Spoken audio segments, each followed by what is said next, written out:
Vous me laisserez seul, mais je ne suis pas seul.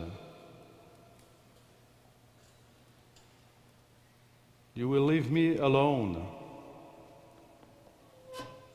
but I'm not alone.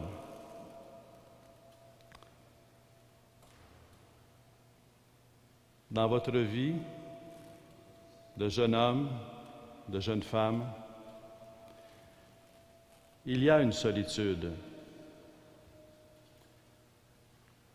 Il y a une solitude et devant cette solitude, Dieu dit, il n'est pas bon que l'homme soit seul. Il y a une solitude, mais devant cette solitude, le Fils éternel, qui vit éternellement dans la communion du Père, du Fils et de l'Esprit Saint, vient dans le monde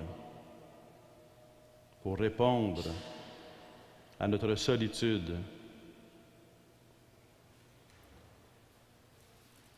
Solitude de l'intelligence, solitude de l'esprit, quand on cherche un sens à sa vie. C'est un travail de chercher un sens à sa vie.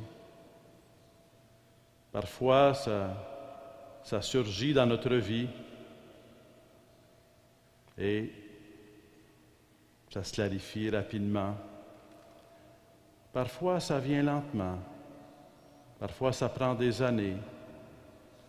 Mais quelque part, ce n'est qu'au ciel que l'on verra véritablement le sens de notre vie lorsque Dieu nous nommera chacun et chacune d'entre nous par notre nom et qu'il nous donnera notre nom pour l'éternité.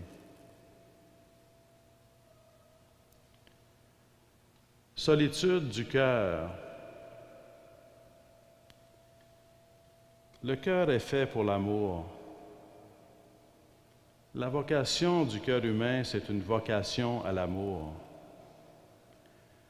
Mais aimer, c'est une aventure.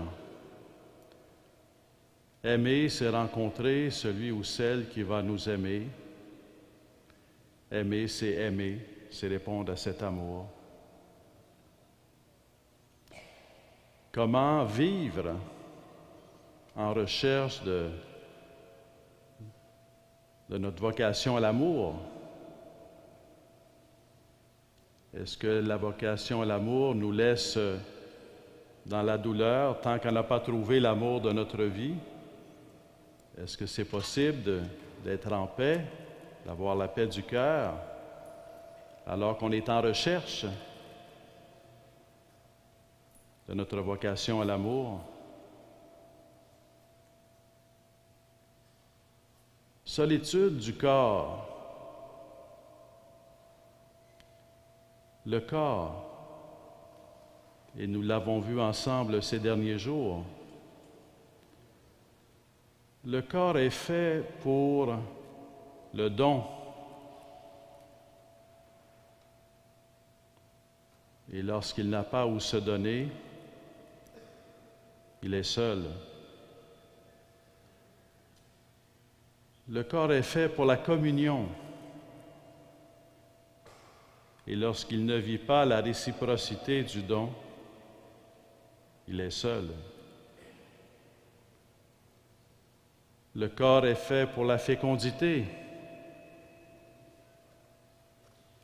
Et lorsqu'il ne voit pas les fruits du don et de la communion réciproque, il est seul. Il est seul, l'intelligence est seule, le cœur est seul, le corps est seul. Mais il n'est pas seul. Jésus dit, « Je serai seul, mais je ne serai pas seul. » Parce que pour Dieu, il n'est pas bon que l'homme soit seul. Il n'est pas bon que l'être humain soit seul. Et pourquoi Jésus n'est-il pas seul? Jesus is not alone because his Father is with him. Because the God of love is with him. Because his Father, eternal Father, is with him. How is it possible for us to be not alone as we're looking for a meaning to life, as we're looking for the love of our life, as we're looking to experience in our own humanity, body and soul, the gift of oneself, communion with others, and fruitfulness as we bring in the world more life, more love, more happiness. We're not alone because Jesus Christ is given to us. We don't realize, we don't know really what it is, what it means that the Son of God is given to us, to each one of us. It's a mysterious gift because it's invisible gift. But it's a powerful gift, more powerful than we can imagine. It's a powerful gift because it has the power to transform ourselves. Christ has the power to give us his peace. He who is crucified and resurrected has the power to be in our hearts with his love for us, give meaning to our life, give love to our life, give his resurrected body to our life, so that our life can be a life, meaningful life, a life of giving, a life of communion, a life of bearing fruit. This is the immense power of Jesus Christ. He really has this power. He's invisible, but a life transformed is visible. Life transformed is a sign that really Christ is working in our heart, is transforming our heart. A life transformed is a beautiful thing. It's a manifestation of the power of God, of his love, of his mercy.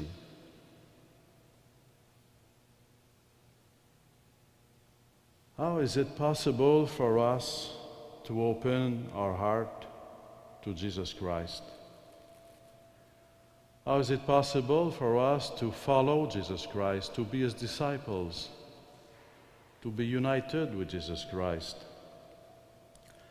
As such, it's impossible. But there's another gift from God that makes it possible.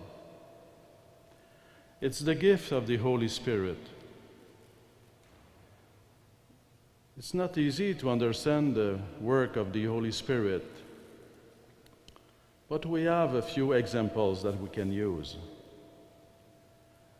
We all have eyes, and our eyes, allow us to see. But it's a mystery that what allows us to see, we cannot see. If we imagine a place on earth where there would be no mirrors, no clear lake, someone could live seeing the world around him, seeing other human beings, but never seeing his eyes. It's a mystery. What allows us to see, we cannot see. The Holy Spirit acts in us as an eye. who allows us to see Jesus Christ, who allows us to, makes us able to believe in Jesus Christ, who gives us the gift of faith so that we may believe in Jesus Christ and open our heart to Jesus Christ. The Holy Spirit acts within us so that we may, because by ourselves we're not able to open our life, our heart to Jesus Christ.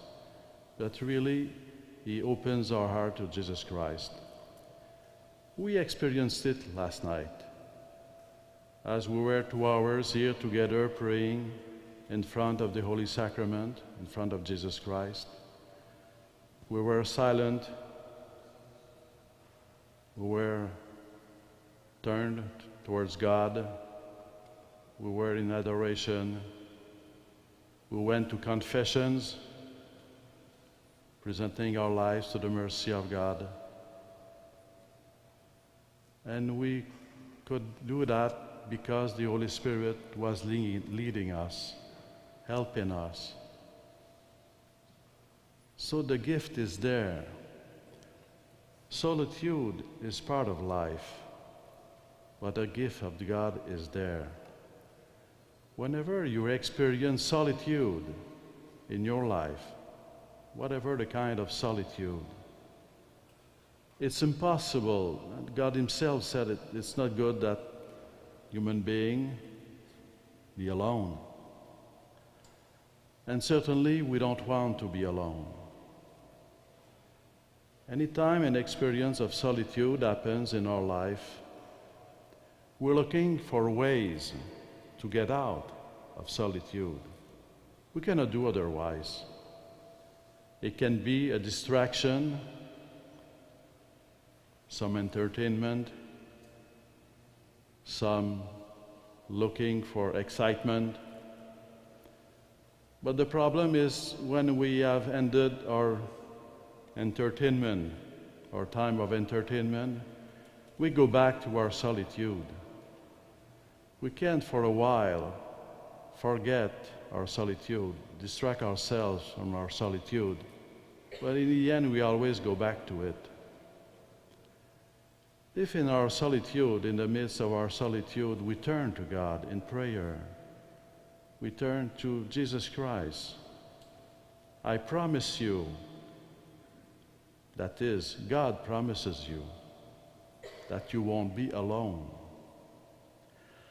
Like Jesus, who is alone but who is not alone, in your solitude, you won't be alone. Dieu a le pouvoir de répondre à toutes les situations de solitude, quelles qu'elles soient.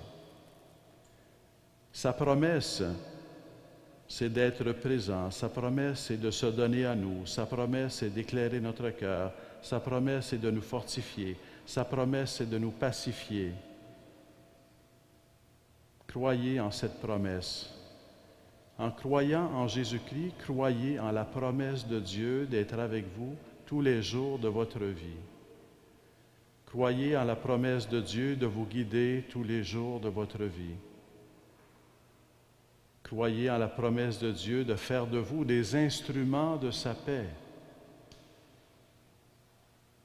De faire de vous des instruments de sa paix dans un monde qui a besoin de paix et qui n'ose plus croire que la paix est possible.